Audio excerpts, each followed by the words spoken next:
નમસ્કાર વિદ્યાર્થી મિત્રો, ફરી પાછા આપણે ધોરણ 11 સાયન્સ ફિઝિક્સ ચેપ્ટર 1માં આગળ વધીએ છીએ. ગયા વિડીયોની અંદર જે છે એ આપણે ત્રુટીઓ જે છે એ શીખ્યા હતા. ત્રુટીની ગણતરીઓની આપણે વાત કરી હતી, ત્રુટીના ગુણાકાર, ભાગાકાર અને સરવાળા બાદબાકી, આ બધી ચર્ચાઓ જે છે આપણે કરી હતી. હવે એના પરના આપણે MCQ જોઈએ કે કઈ રીતે એમાંથી આપણને MCQ કે પ્રશ્નો જે છે એ પૂછી શકાય. ચાલો, સૌ પ્રથમ પહેલો પ્રશ્ન જે છે કે અવરોધના માપનમાં પ્રયોગમાં અવરોધના મૂલ્યો 4.12 ઓમ, 4.08 ઓમ, 4.22 અને 4.14 ઓમ મળે છે. તો અવરોધના માપનની પ્રતિશત ત્રુટી મેળવો. હવે અવલોકનો આપેલા હોય અને પ્રતિશત ત્રુટી આપણે ગણવાની હોય તો સાપેક્ષ ત્રુટી મેળવવી પડે. હવે સાપેક્ષ ત્રુટી એટલે સરેરાશ નિરપેક્ષ ત્રુટી અને સરેરાશ ત્રુટીનો ગુણોત્તર થયો, એટલે એ બંને પણ આપણે મેળવવું પડશે. ચાલો, સૌ પ્રથમ આ અવરોધના અવલોકન છે એટલે એને આપણે R1 જે છે એ 4.12 ઓમ, R2 જે છે એ 4.08 ઓમ, R3 જે છે 4.22 ઓમ અને R4 4.14 ઓમ. ચાલો, સૌથી પહેલું જે છે એ આપણને સરેરાશ મૂલ્ય મળે, જેને આપણે સરેરાશ ત્રુટી કહીએ, જેને આપણે દર્શાવીએ છીએ R12 વડે.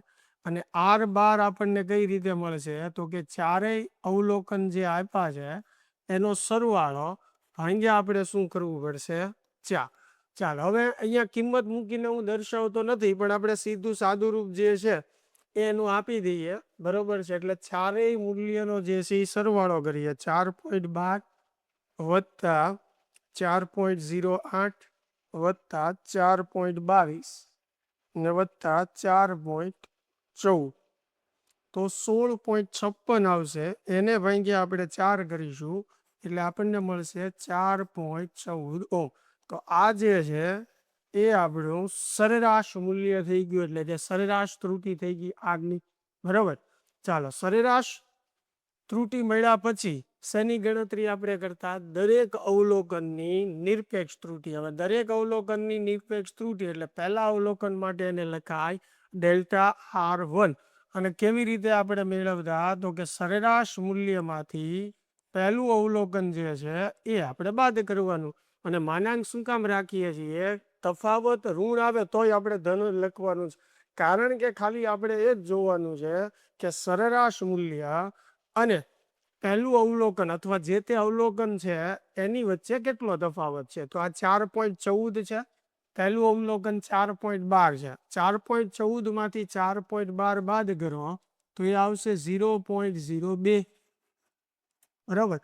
એવી રીતે ડેલ્ટા R2, તો એમાં શું કરવું પડશે? R12 માંથી R2 બાદ કરવું પડશે. R12 કેટલું છે? 4.14. હવે 4.14 માંથી 4.08 આપણે બાદ કરીએ તો એ 0.06 આવશે. એટલે બીજા અવલોકનની નિરપેક્ષ ત્રુટી 0.06 ઓમ થશે. એવી રીતે ત્રીજા અવલોકનની નિરપેક્ષ ત્રુટી ડેલ્ટા R3 એટલે R12 માઇનસ R3 એટલે 4.14 માંથી ત્રીજું અવલોકન બાદ કરીએ તો બંનેની બાદબાકી કરીએ એટલે જવાબ આપણને જે છે એ મળશે 0.08. ચાલો, તો એ આપણને 0.08 મળે છે. આમાંથી આ બાદ કરશો જવાબ ઋણ આવશે, પણ માનાંક આપણે એટલે જ કરેલો છે, પ્લસ મૂલ્ય જ લખવાનું છે. ચાલો, ડેલ્ટા R4 એટલે શું થશે? R12 માંથી ચોથું અવલોકન જે છે એ બાદ કરવાનું. તો 4.14 માંથી 4.14 બાદ કરો તો એ જે છે શું આવશે? 0 આવશે. રેડી? ચાલે, તો ચોથું અવલોકન 4.14 છે, સરેરાશ પણ કેટલી આવે? 4.14. તો બંનેની બાદબાકી કરશો તો જવાબ જે છે એ 0 થઈ જશે. ચાલો, હવે જે છે એ આપણે મેળવવાનું છે સરેરાશ નિરપેક્ષ ત્રુટી. હવે સરેરાશ નિરપેક્ષ ત્રુટી આપણે મેળવવી હોય તો ડેલ્ટા R12. હવે ડેલ્ટા R12 આપણે એને કહીએ તો દરેક જે નિરપેક્ષ અવલોકન જે છે એનો આપણે શું કરવાનો? સરવાળો અને ભાંગ્યા એની સંખ્યા એટલે કે 4. તો ચાલો, 4 નો આપણે સરવાળો કરીએ 0.02 વત્તા 0.06 વત્તા 0.08 એટલે છેલ્લું તો 0 જ છે એટલે 0.16 આવશે. એને ભાગ્યા જે છે એ આપણે 4 કરવાનું છે કારણ કે ટોટલ અવલોકન 4 છે. તો આ જે છે ડેલ્ટા આર બાર એટલે કે સરેરાશ નિરપેક્ષ ત્રુટિ 0.04 ઓહમ થઈ ગઈ. આટલું ક્લિયર થાય છે? ધ્યાનથી જોઈ લેજો. જ્યારે તમને ગયા લેક્ચરમાં સમજાવ્યું ત્યારે પણ એક એક્ઝામ્પલ સાથે જ સમજાવ્યું હતું મેં, બરાબર. ચાલો હવે ડેલ્ટા આર બાર આપણને મળી જાય એની પછી આપણે સાપેક્ષ ત્રુટિ જે છે એ મેળવી શકીએ. સાપેક્ષ ત્રુટિ આપણને કઈ રીતે મળે? ડેલ્ટા આર બાર છેદમાં આર બાર. હવે ડેલ્ટા આર બાર કેટલું છે? 0.04. આર જે આર બાર કેટલું છે? 4.14. ચાલો તો 0.04 એને ભાંગ્યા આપણે 4.14 કરીશું તો 0.0096 અથવા તો 27 આવું આવશે. તો આ આપણી સાપેક્ષ ત્રુટિ થઈ ગઈ. હવે પ્રતિશત ત્રુટિ આપણે જોઈતી હોય તો પ્રતિશત ત્રુટિ આપણે શીખી ગયા. સાપેક્ષ ત્રુટિ એને ગુણ્યા આપણે શું કરવાનું? 100, બરાબર. તો 0.0097 એને ગુણ્યા આપણે 100 કરશું એટલે 0.97% આવશે. તો આ જે છે એ આપણો ફાઇનલ આન્સર થઈ ગયો. કારણ કે આપણને શું કીધું હતું? અવરોધના માપનમાં પ્રતિશત ત્રુટિ મેળ. ચાલો તો આ અવરોધના માપનમાં આપણને પ્રતિશત ત્રુટિ મળી ગઈ. કેટલી આવે છે? 0.97%. ક્લિયર થાય છે? ચાલો આગળ વધીએ, નેક્સ્ટ પ્રશ્ન તરફ જઈએ. એની પછીનો પ્રશ્ન કે ભાઈ અવરોધ R1 બરાબર 100 પ્લસ ઓર માઇનસ 3. હવે જ્યારે ત્રુટિ શીખવાડી તમને ત્યારે પણ વાત કરી હતી કે ભાઈ પહેલું મૂલ્ય જે છે એ સરેરાશ ત્રુટિ અને બીજું જે છે એ સરેરાશ નિરપેક્ષ ત્રુટિ. તમે એમ સમજી શકો કે ભાઈ પહેલું જે છે એ સરેરાશ મૂલ્ય બતાવે છે, આ સરેરાશ નિરપેક્ષ બતાવે છે. તો આ જે R1 નું અવલોકન આપ્યું છે એમાં આપણે આને R1 કહીએ અને આપણે કહીએ ડેલ્ટા R1. મેં તમને કીધું હતું ને આર બાર અને ડેલ્ટા આર બાર આવી રીતે દર્શાવો.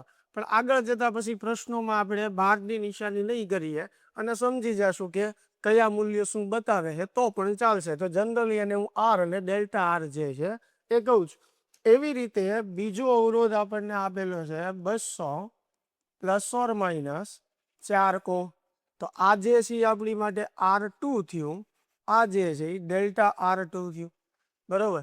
હવે આ બંને અવરોધને શ્રેણીમાં જોડવામાં આવે તો સમતુલ્ય અવરોધમાં પ્રતિશત ત્રુટિ દર્શાવો. શેમાં આપણે પ્રતિશત ત્રુટિ મેળવવાની છે? સમતુલ્ય અવરોધમાં. તો પહેલા તો સમતુલ્ય અવરોધ બતાવવો પડે. હવે શ્રેણી જોડાણમાં સમતુલ્ય અવરોધ જે છે એ કેમ મળે? સરવાળો કરવાથી મળે. બે અવરોધ હોય તો R1 પ્લસ R2. તો પહેલા આપણે સમતુલ્ય અવરોધનું સરેરાશ મૂલ્ય ગોતવા માટે, સમતુલ્ય અવરોધનું સરેરાશ મૂલ્ય મેળવવા માટે આ બે અવરોધના જે સરેરાશ મૂલ્યો છે એનો સરવાળો કરશું. એટલે 100 વત્તા 200 એટલે 300 થશે. એટલે આજે આપણને મળ્યું કે સમતુલ્ય અવરોધનું સરેરાશ ત્રુટિનું મૂલ્ય થઈ ગયું. એમ તમે સમજી શકો સમતુલ્ય અવરોધ માટે. હવે એવી જ રીતે સરેરાશ નિરપેક્ષ મૂલ્ય આપણે મેળવવાનું છે. તો એની માટે બંનેના જે નિરપેક્ષ મૂલ્યો જે છે એનો સરવાળો કરશું. એટલે ડેલ્ટા આર એટલે કે સમતુલ્ય અવરોધનું સરેરાશ નિરપેક્ષ મૂલ્ય, ડેલ્ટા આર એટલે delta R1 plus delta R2. હવે ડેલ્ટા R1 જે છે એ કેટલું છે? 3, બરાબર. ડેલ્ટા R2 કેટલું છે? 4. એટલે ડેલ્ટા આર જે છે એ કેટલું આવશે? 7 આવશે. તો આ સમતુલ્ય અવરોધનું સરેરાશ મૂલ્ય થઈ ગયું. આ સમતુલ્ય અવરોધનું સરેરાશ નિરપેક્ષ મૂલ્ય થઈ ગયું. હવે એનું માપન આપણે કેમ લખી શકીએ? R plus or minus delta R. તો આર જે છે એ કેટલું છે? 300 છે. પ્લસ ઓર માઇનસ ડેલ્ટા જે આર જે છે એ 7 છે. તો આ પરિણામી અવરોધ થઈ ગયો, બરોબર. પણ આપણને કીધું છે કે પ્રતિશત ત્રુટિ બતાવો. આ પ્રતિશત ત્રુટિ દર્શાવવા માટે સાપેક્ષ ત્રુટિ મેળવવી પડે. સાપેક્ષ ત્રુટિ આપણને કેમ મળે?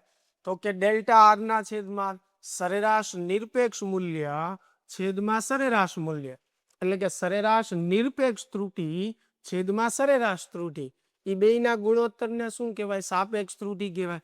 અને સાપેક્ષ ત્રુટિને આપણે 100 વડે ગુણી નાખીએ તો એ પ્રતિશત થઈ ગયો. તો ડેલ્ટા આર જે છે એ કેટલું છે? 7 છે. બરોબર. આર કેટલું? 300, એને ગુણ્યા કેટલું? 100. આ મીંડી કેન્સલ થઈ જશે. તો 7 ભાગ્યા જે છે આપણે 3 કરીએ એટલે 2.33. તો સમતુલ્ય અવરોધ જે આપણને મળ્યો એની પ્રતિશત ત્રુટિ જે છે કેટલી થશે? 2.33% થશે. ચાલો, ક્લિયર થાય છે વાત? આગળ વધીએ.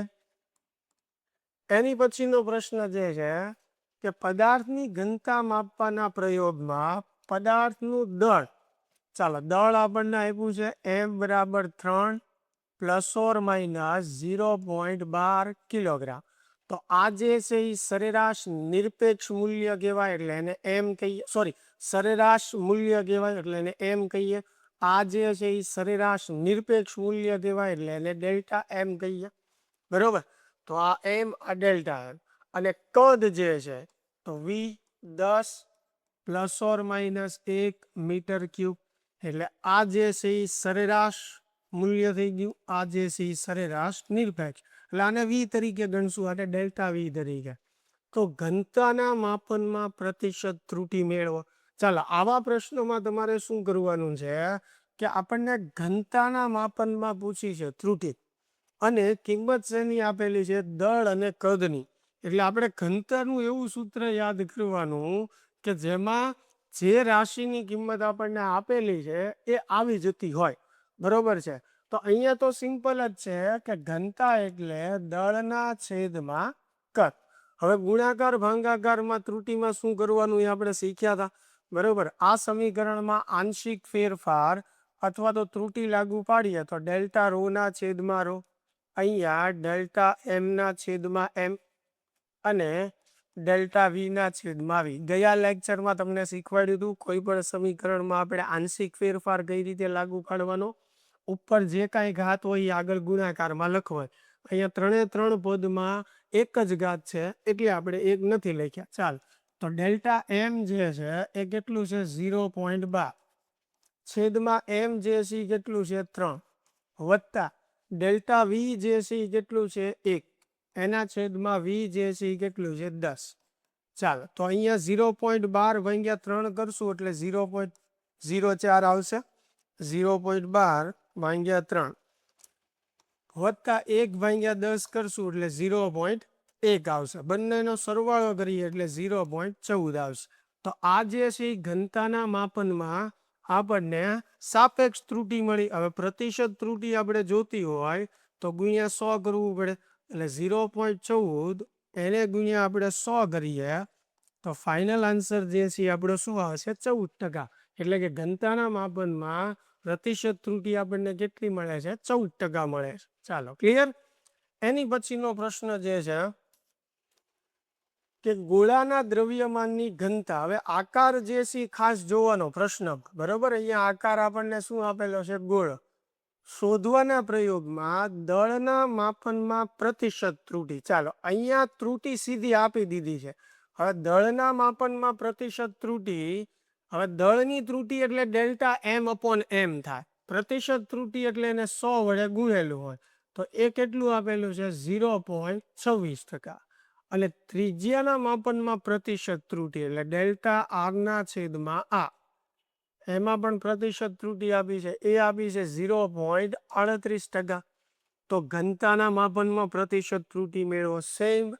બરાબર. તો ઘનતા એટલે દળ ભાગ્યા કદ. પણ હવે રકમમાં જો આપણને કદ ક્યાંય આપેલું નથી પણ ત્રિજ્યા આપી છે, તો ગોળા માટે કદનું સૂત્ર શું થાય? 4/3 પાઈ આર ઘન. હવે 3 જે છે એ ઉપર જશે. બરોબર. છેદનો છેદ અંશમાં જાય. તો આવી રીતે આપણને ઘનતાનું સમીકરણ મળશે. હવે જુઓ, દળ અને ત્રિજ્યા આપેલું છે, આવી ગયું સમીકરણમાં. હવે બંને બાજુ આંશિક ફેરફાર લાગુ પાડીએ તો ડેલ્ટા રો ના છેદમાં રો, બરાબર. ત્રણ અચળ છે એટલે એની કોઈ ત્રુટિ ન આવે. એમ માટે આવશે ડેલ્ટા એમના છેદમાં એમ વત્તા 4 પાય અચળ છે એટલે એની કોઈ ત્રુટિ નહીં આવે. આરની 3 ઘાત છે, 3 ઘાત આગળ લઈએ ડેલ્ટા આરના છેદમાં આર. બરાબર. ખાસ આ સમીકરણ કેમ મેળવવાનું એ તમને હજી ન ખબર હોય તો આની પહેલાનો વિડીયો લેક્ચર જે છે એ ખાસ જોઈ લેજો એટલે તમને ખ્યાલ આવી જશે. હવે પ્રતિશત ત્રુટિ આપેલી છે અને પ્રતિશત મેળવવાની છે તો સીધી વાત છે કે બંને બાજુ જે છે આપણે 100 વડે ગુણીને દેખાડી દઈએ એટલે ખ્યાલ આવે કે ભાઈ આપણે આને પ્રતિશતમાં ફેરવું છે. એટલે બંને બાજુ જે છે એ 100 વડે આપણે ગુણી નાખીએ. આ આપણે મેળવવાનું છે અને આની કિંમત આપેલી છે તો ડેલ્ટા એમના છેદમાં એમ પ્રતિશતમાં કેટલું છે 0.26%. બરોબર. વત્તા 3 ડેલ્ટા આરના છેદમાં આર પ્રતિશતમાં કેટલું છે 0.38%.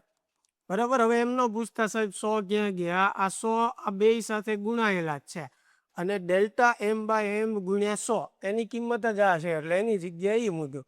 સેમ એવી રીતે ડેલ્ટા આર બાય આર ગુણ્યા 100 એની કિંમત આ છે. રેડી?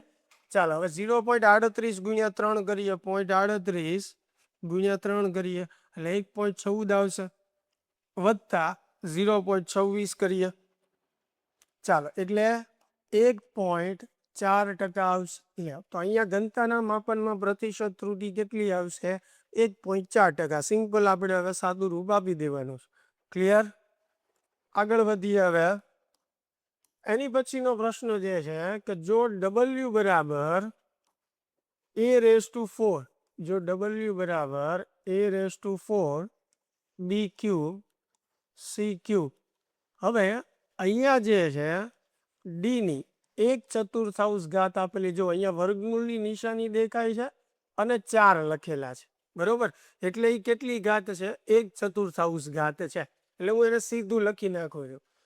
હોય તથા એ બી સી અને ડી ના માપનમાં પ્રતિશત ત્રુટિ એટલે એના માપનની ત્રુટિ એટલે અને ડેલ્ટા એના છેદમાં એ ગુણ્યા 100 કહેવાય. સેમ એવી રીતે આ બી ના માપનની ત્રુટિ ડેલ્ટા બી ના છેદમાં બી ગુણ્યા સી. સેમ સી માટે અને સેમ ડી માટે. એટલે ચારેયની પ્રતિશત ત્રુટિ આપી છે. ડબલ્યુ ના માપનમાં પ્રતિશત ત્રુટિ આપણે મેળવવાની. ચાલો તો બંને બાજુ જે છે એ આપણે આંશિક ફેરફાર લાગુ પાડીએ. એની 4 ઘાત જે છે એ આગળ આવશે. સેમ એવી રીતે બી ની 3 ઘાત અહીંયા આગળ આવશે ગુણાકારમાં વત્તા સી છે એની પણ 3 ઘાત જે છે આગળ આવશે. ડી જે છે એની 4 ઘાત છે, સોરી 1/4 ઘાત. તો 1/4 ઘાત જે છે આગળ આવશે. ચાલો આ 4. હવે ડેલ્ટા એના છેદમાં એ જે છે એ ટકાવારીમાં આવ્યો છે તો ફોર્માલિટી માટે આપણે પદ બતાવવું હોય તો બતાવી શકીએ કે ભાઈ બંને બાજુ 100 વડે ગુણતા. એટલે હું બંને બાજુ જે છે અહીંયા 100 વડે ગુણીને બતાવી દઉં છું. અલગથી સ્ટેપ નથી કરતો અને આ 100 ચારેય પદ સાથે ગુણાકારમાં કહેવા એટલે થઈ ગયું પ્રતિશત.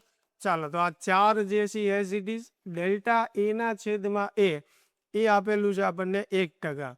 આ 3 ડેલ્ટા બી ના છેદમાં બી જે છે એ 3%. અહીંયા 3 જે છે as it is delta C ના છેદમાં સી એ પણ 3%. આ 1/4 એઝ ઇટ ઇઝ અને ડી ની ત્રુટિ જે છે એ કેટલી આપી છે? 4%. રેડી? ચાલો તો અહીંયા 4 એકા 4 એટલે આ 4 રહેશે. 3 તેરી 9. અહીંયા પણ 3 તેરી 9 અને અહીંયા 4 4 કેન્સલ એટલે 1 આવશે. બરાબર. તો 9 ને 9 18 થશે. 18 ને 4 22, 22 ને 1 23. તો ડબલ્યુ ના માપનમાં ત્રુટિ જે છે એ કેટલી થશે? 23% થશે. હવે અહીંયા ઘાતમાં ને એમાં ફેરફાર હોઈ શકે એવા અલગ અલગ પ્રશ્નો હોય છે તો એ પ્રમાણે જવાબ જે છે અલગ આવે. મેં અહીંયા જે પ્રશ્ન છે એ પ્રમાણે ગણાવ્યું છે. ચાલો ક્લિયર? એની પછીનો પ્રશ્ન જોઈએ આપણે. તો એની પછી આપણને પ્રશ્ન આવ્યો છે કે સાદા લોલકના આવર્તકાળનું સૂત્ર જે છે એ ટી બરાબર 2π L/G છે. લોલકની લંબાઈ 1 મિલીમીટરની ચોકસાઈથી માપતા. જુઓ વિભેદન જે છે એ 1 મિલીમીટર એટલે કે જે સાધન વડે ઓછામાં ઓછું માપ સૌથી ઓછું નાનામાં નાનું માપ જે છે 1 મિલીમીટર માપી શકાય એવા સાધન વડે માપવાનું છે. એટલે એ સાધનની વિભેદન શક્તિ થઈ અથવા લઘુત્તમ માપ શક્તિ થઈ, એટલે એને આપણે કહી શકીએ ડેલ્ટા એલ. એટલે ડેલ્ટા એલ જે એ 1 મિલીમીટર એટલે કે 0.1 સેન્ટીમીટર છે. 1 મિલીમીટરની ચોકસાઈથી એટલે કહેવા શું માંગે છે કે એવું સાધન કે જેની લઘુત્તમ માપ શક્તિ 1 મિલીમીટર હોય, જેના વડે ઓછામાં ઓછું લઘુત્તમ માપ કેટલું માપી શકાય 1 મિલીમીટર, માપકાંક 10 સેન્ટીમીટર મળે છે. એટલે લોલકની લંબાઈ એલ જે છે એ 10 સેન્ટીમીટર મળે છે. લોલકનો આવર્તકાળ 0.5 સેકન્ડ છે. 1 સેકન્ડનું વિભેદન ધરાવતી ઘડિયાળ.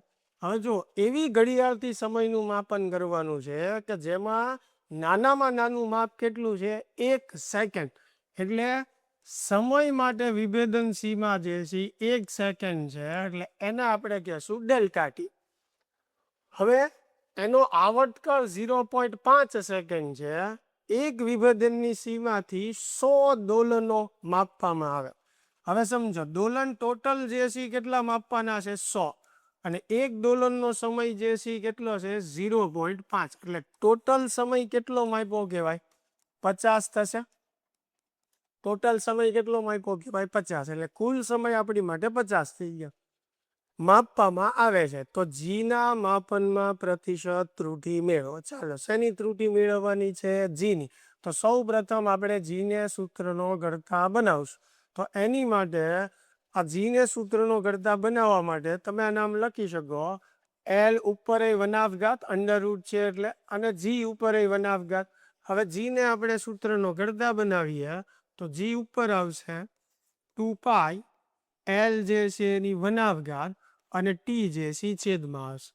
બરોબર, ગયા લેક્ચરમાં આપણે શીખ્યા હતા કે જેની આંશિક ફેરફાર કે ત્રુટિ મેળવવી હોય એને આપણે સૂત્રનો કરતા બનાવો. બંને બાજુ આંશિક ફેરફાર લાગુ પાડું તો આ વનાફઘાત જે છે આગળ આવશે, એટલે ડેલ્ટા જીના છેદમાં જી વનાફ ગુણાઈ જશે. 2 પાય અચળ છે એટલે એની માટે ત્રુટિ 0 કહેવાય. એલની વનાફઘાત છે એટલે વનાફ આગળ, ડેલ્ટા એલના છેદમાં એલ. ટીની એક જ ઘાત છે એટલે ડાયરેક્ટ ડેલ્ટા ટીના છેદમાં ટી. બરોબર, ચાલો હવે અહીંયા જે છે આ વનાફ ડેલ્ટા જીના છેદમાં જી એઝ ઇટ ઇઝ. આ બાજુ આપણે બધી કિંમત મૂકીએ તો ડેલ્ટા એલ જે છે એ 0.1 છે. ડેલ્ટા એલ કેટલું છે અહીંયા 0.1, છેદમાં 2 અને એલ ગુણાકારમાં છે એટલે 2 એલ એટલે 10. રેડી, ચાલો વત્તા જે છે ડેલ્ટા ટીના છેદમાં ટી. તો ડેલ્ટા ટી જે છે એ કેટલું છે 1, એના છેદમાં ટી એટલે કેટલું છે 50 છે. ચાલો તો આ વનાફ ડેલ્ટા જીના છેદમાં જી. અહીંયા હવે આપણે સાદું રૂપ આપીએ તો 0.1 ભાગ્યા 20 થશે. ચાલો 0.1 ભાગ્યા આપણે 20 કરીએ તો 0.005 થશે. અહીંયા 1 ભાગ્યા 50 આપણે કરીએ તો 1 ભાગ્યા 50 કેટલું આવશે 0.02 આવશે. હવે બંનેનો સરવાળો કરી નાખીએ આપણે 0.005 એટલે 0.025 થશે. ચાલો પણ આ જે છે એ વનાફ ડેલ્ટા જી બાય જી બરાબર આવ્યું છે. આપણે જીના માપનમાં ત્રુટિ જોતી છે એટલે કે ડેલ્ટા જી બાય જી જોવે તો આ 2 ગુણાકારમાં જશે એટલે 2 ગુણ્યા 0.025. તો આ 0.025 જે આવે છે એને ગુણ્યા 2 કરી નાખીએ એટલે 0.05 થશે. બરોબર, હવે જો આપણે પર્સન્ટેજમાં ટકાવારીમાં જોતું હોય તો ગુણ્યા 100 કરી નાખીએ. તો આને ગુણ્યા 100 કરશું તો જીના માપનમાં ત્રુટિ જે છે એ કેટલી થઈ જશે 5% થઈ જશે. બરોબર, ક્લિયર થાય છે? અહીંયાથી એક મેથડ તમારી પાસે એ છે, આ ખાસ જોઈ લેજો. બીજી પદ્ધતિ આપણી પાસે એ છે, જો અહીંયાથી આપણે ગણવું હોય તો કે સૌ પ્રથમ બંને બાજુ જે છે આપણે વર્ગ કરી નાખીએ. બરાબર, તો બંને બાજુ વર્ગ કરીએ એટલે અહીંયા અંડરરૂટ દૂર થશે. હવે જીને આપણે સૂત્રનો કરતા બનાવીએ તો જી ઉપર જશે, ટી સ્ક્વેર જે છે નીચે આવશે. હવે જે છે તમે ત્રુટિ લાગુ પાડો તો અહીંયા ડેલ્ટા જીના છેદમાં જી, આ અચળ પદની ત્રુટિ 0, ડેલ્ટા એલના છેદમાં એલ વત્તા ટીની 2 ઘાત છે એટલે 2 ઘાત ગુણાકારમાં આવશે ડેલ્ટા ટીના છેદમાં ટી. બરોબર છે. હવે આમાં કિંમત તમે બધી મૂકી દો તો delta L by L, delta L કેટલું છે 0.1 અને એલ જે છે એ કેટલું છે 10 વત્તા 2. હવે ડેલ્ટા ટી, તો ડેલ્ટા ટી 1 છે, એના છેદમાં ટી એટલે 50 છે. ચાલો તો અહીંયા 0.1 ભાગ્યા 10 કરશું 0.01 આવશે, વત્તા અહીંયા 2 ભાગ્યા 50 આપણે કરવું પડશે તો એ 0.04 આવશે, એટલે ટોટલ જવાબ 0.05 આવ્યો કે નહીં? એ જ જવાબ. હવે પ્રતિશતમાં આપણે ફેરવવો હોય તો 100 વડે ગુણી નાખીએ એટલે એ 5% થઈ જશે. ક્લિયર? ચાલો આગળ વધીએ. એની પછીનો પ્રશ્ન જે છે કે 125 પ્લસ ઓર માઇનસ 0.5 સેન્ટીમીટરમાં પ્રતિશત ત્રુટિ મેળવો. આ સિમ્પલ છે. આને એ કહી શકીએ, આને ડેલ્ટા એ કહી શકીએ. તો સાપેક્ષ ત્રુટિ જોતી હોય તો ડેલ્ટા એ ના છેદમાં એ થાય તો 0.5 એના છેદમાં 125. ચાલો 0.5 જે છે એને ભાગ્યા 125 કરીએ એટલે 0.004 આવશે. હવે પ્રતિશત ત્રુટિ આપણે જોતી હોય તો 100 વડે ગુણવું પડે, બરાબર? એટલે 0.004 એને ગુણ્યા આપણે 100 કરીએ એટલે 0.4% થશે. લ્યો આ પ્રતિશત ત્રુટિ મળી ગઈ, સાવ સિમ્પલ, બરાબર? એની પછીનો પ્રશ્ન જે છે કે કોઈ સમઘનની ઘનતા માપવાના પ્રયોગમાં દળના માપનમાં આવતી પ્રતિશત ત્રુટિ. ચાલો દળની પ્રતિશત ત્રુટિ ડેલ્ટા એમ બાય એમ ગુણ્યા 100 એટલે 0.26% છે, અને લંબાઈના માપનમાં આવતી પ્રતિશત ત્રુટિ એટલે ડેલ્ટા એલ ના છેદમાં એલ ગુણ્યા 100 એ 0.38% છે. તો ઘનતાના માપનમાં પ્રતિશત ત્રુટિ મેળવો. ચાલો સિમ્પલ, ઘનતા એટલે દળના છેદમાં કદ.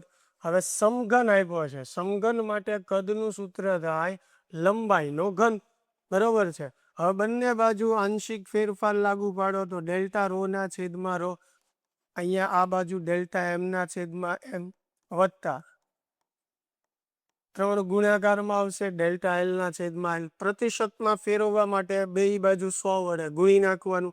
આપણે કિંમત મૂકી દઈએ છીએ. હવે સમજી લો કે 100 વડે મેં ગુણી નાખ્યું છે બંને બાજુ. હવે ડેલ્ટા એમ બાય એમ પ્રતિશતમાં કેટલું છે 0.26% વત્તા 3 ડેલ્ટા એલ ના છેદમાં એલ કેટલું છે 0.38%. ચાલો હવે આનું સાદુરૂપ આપણે આપવાનું છે 0.38 એને ગુણ્યા જે છે 3 અને વત્તા 0.26 તો જવાબ જે છે 1.4% આવશે. ક્લિયર થાય છે? ચાલો આગળ વધીએ. એની પછીનો પ્રશ્ન જે છે કે જો x બરાબર a ના છેદમાં b હોય, ચાલો x બરાબર આપણને આપ્યું છે a ના છેદમાં b અને ડેલ્ટા a અને ડેલ્ટા b અનુક્રમે a અને b ના માપનમાં રહેલ ત્રુટિ દર્શાવતા હોય તો x ના માપનમાં મહત્તમ પ્રતિશત ત્રુટિ એટલે x ની પ્રતિશત ત્રુટિ.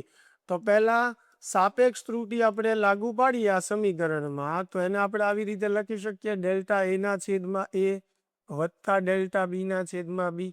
હવે પ્રતિશત ત્રુટિ કીધી છે તો 100 વડે ગુણીને આપણે દર્શાવવું પડશે એટલે ડેલ્ટા એ ના છેદમાં એ વત્તા ડેલ્ટા બી ના છેદમાં બી ગુણ્યા 100. લ્યો તો એક્સ ના માપનમાં પ્રતિશત ત્રુટિ કેટલી થઈ ગઈ એટલે થા. સાવ સિમ્પલ પ્રશ્ન હતો, બરાબર? ચાલો એની પછીનો પ્રશ્ન જે છે કે જો z બરાબર a ક્યુબ હોય તો z ના માપનમાં ઉદ્ભવતી ત્રુટિ. આ સાવ સહેલો પ્રશ્ન છે. z બરાબર a ક્યુબ તો z ની ત્રુટિ એટલે ડેલ્ટા z બાય z. અહીંયા a ની 3 ઘાત આગળ આવે ગુણાકારમાં, a ની ત્રુટિ એટલે ડેલ્ટા a બાય a. તો આ જવાબ થઈ ગયો z ના માપનની ત્રુટિ. પ્રતિશત કીધી હોય તો 100 વડે ગુણીને દર્શાવી દેવાનું. ચાલો એની પછીનો પ્રશ્ન જોઈએ કે ભૌતિક રાશિ z નું પારિમાણિક સૂત્ર. ચાલો કોઈ ભૌતિક રાશિ z છે એનું પારિમાણિક સૂત્ર m ની a ઘાત l ની b ઘાત અને t ની માઇનસ c ઘાત. તેના દળ, લંબાઈ અને સમયના માપનમાં પ્રતિશત ત્રુટિ. m એટલે દળ, l એટલે લંબાઈ અને t એટલે સમય. તો દળના માપનની ત્રુટિ પ્રતિશત ડેલ્ટા m બાય m એ α% છે.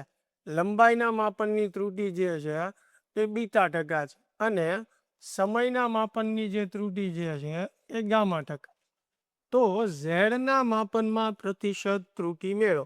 ચાલો આ સમીકરણમાં આંશિક ફેરફાર લાગુ પાડીએ. ડેલ્ટા ઝેડ બાય ઝેડ એ ઘાત આગળ ગુણાકારમાં આવે, ડેલ્ટા એમ બાય એમ વત્તા બી ઘાત જે છે ગુણાકારમાં આવે, ડેલ્ટા એલના છેદમાં એલ વત્તા સી ઘાત જે છે ગુણાકારમાં આવે, ડેલ્ટા ટીના છેદમાં ટી. હવે ખાસ મિત્રો અહીંયા ધ્યાન રાખજો, ઘણા કહેશે સાહેબ ઘાત સી તો જે છે માઇનસ છે તો માઇનસ નહીં કરવાનું. ગયા લેક્ચરમાં શીખવાડ્યું હતું ક્યારેય માઇનસ નહીં આવે. માઇનસ વાળું જે પદ જે છે એ તમને પ્રશ્ન રહેતો હોય તો પહેલા એને છેદમાં લઈએ, બરાબર છે, છેદમાં લઈ લેશો એટલે ઘાત પ્લસ થઈ જશે, એટલે એ ભૂલ પડશે નહીં. બાકી યાદ રાખો કે ત્રુટીમાં ક્યારેય માઇનસ આવવાનું જ નથી, સરવાળો જ થવાનો છે.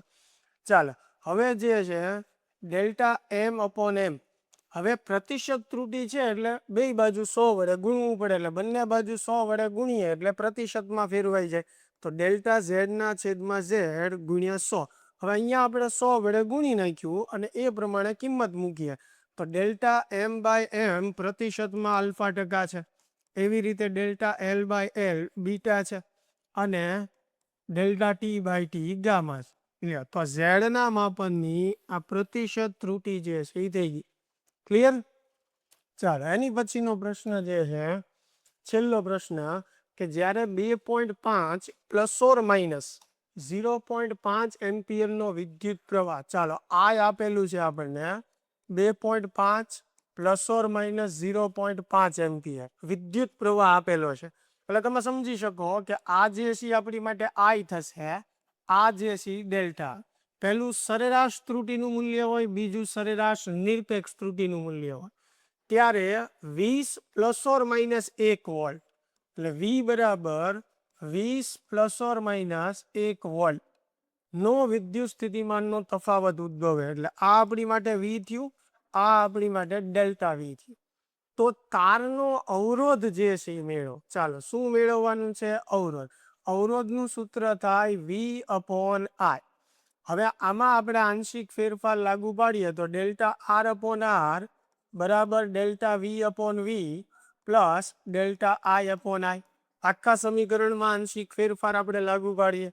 હવે ડેલ્ટા વી જે છે કેટલું છે 1, વી જે છે કેટલું છે 20 વત્તા ડેલ્ટા આઈ કેટલું છે 0.5 અને આઈ જે છે કેટલું છે 2.5. ચાલો 1/20 આપણે કરીએ, એ થશે 0.05 વત્તા 0.5 ભાગ્યા 2.5 કરીએ તો એ થશે 0.2, બરોબર. 0.5 ભાગ્યા 2.5 કરીએ તો એ થશે 0.2. હવે બંનેનો આપણે સરવાળો કરી નાખીએ તો વત્તા 0.05 એટલે એ થશે 0.25. તો ડેલ્ટા આર અપોન આર જે છે એ કેટલું આપણને મળ્યું 0.25. આપણને કીધું છે તારનો અવરોધ શોધો, તો આ જે છે એ ડેલ્ટા આર અપોન આર આપણને મળ્યું અને જે કેટલું આવે છે 0.25, એટલે સાપેક્ષ ત્રુટી થઈ ગઈ. હવે પ્રતિશત ત્રુટી મેળવવી હોય તો ડેલ્ટા આર ના છેદમાં આર 100 વડે ગુણી નાખશું તો એ કેટલું થશે 25% થશે. રેડી? તો પ્રતિશત ત્રુટી કેટલી થઈ ગઈ 25%. પણ હવે મિત્રો અહીંયા ખાસ ધ્યાન રાખો કે અહીંયા આપણને પ્રતિશત ત્રુટી મેળવવાની કીધી નથી, આપણને શું મેળવવાનું કીધું છે? તારનો અવરોધ. એટલે દરેક પ્રશ્નમાં રકમ ધ્યાનથી આપણે વાંચવાની છે, જરૂરી નથી કે દરેક વખતે પ્રતિશત ત્રુટી કીધી હોય. હવે અહીંયા તારનો અવરોધ એટલે આપણે આને આમ લખવો પડે R plus or minus delta R, આવી રીતે લખવો પડે ને. તો એ જવાબ આપણે મેળવવા માટે અહીંયા સૌ પ્રથમ આર મેળવવો હોય તો આ કરવાની જરૂર નથી, પહેલા આર મેળવવાનો. તો આર નું સૂત્ર શું થશે? વી અપોન આઈ થશે. તો વી જે છે એ કેટલું છે 20 છે, આઈ જે છે કેટલું છે 2.5 છે. તો 20 ભાગ્યા 2.5 આપણે કરીએ તો એ કેટલું થશે 8 ઓહ્મ થશે. હવે એવી રીતે ડેલ્ટા આર મેળવવા માટે ડેલ્ટા વી ના છેદમાં ડેલ્ટા આઈ કરવું પડશે.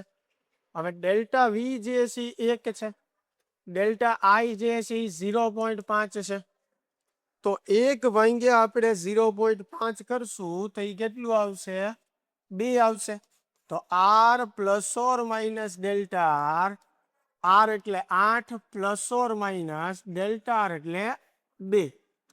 તો આ આપણો જવાબ થશે, નહીં કે આ, કારણ કે અહીંયા આપણને પ્રતિશત ત્રુટિ પૂછી નથી, પ્રવાહ અને સ્થિતિમાનનું મૂલ્ય આપ્યું છે, એના પરથી આપણને તારનો અવરોધ પૂછ્યો છે, એટલે ગણતરી આપણે આવી રીતે કરવાની રહેશે.